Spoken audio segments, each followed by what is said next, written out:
what we want to show you in this video is the power of the pivot points. And I'm just going to point out a few of the key elements. We have our daily pivot. Everything is calculated on the day, the previous day's information.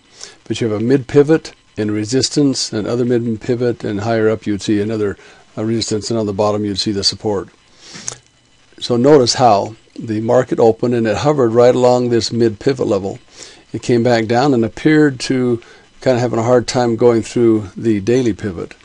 And then if it breaks through a pivot, it could go up one or two levels, but there's a point where it'll kind of rest again on another pivot. It hesitated here a little bit, shot through the regular R1, went up to the mid R2, came back down and bounced off the mid R1 again, and you can see that it's in the middle of testing, going between these two pivot levels. Let me share another couple of examples. On this one, the market opened and it seemed to hover around this R1 area.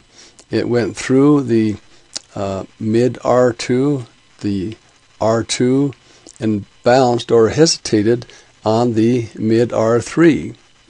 Then it came back down and it appears to be hovering on the R2 or the mid R2.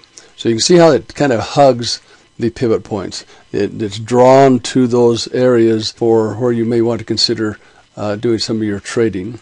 And we go into more detail this in the course. One more example, you can see how the market opened. It hovered along this area and shot up a couple of levels, kind of hovered right here, stopped, came back down, and then kind of back up between this pivot level.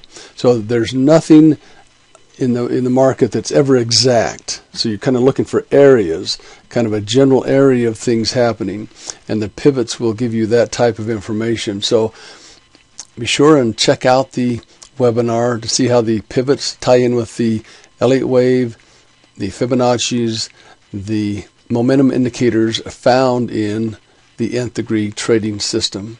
So we'll see you in the webinar.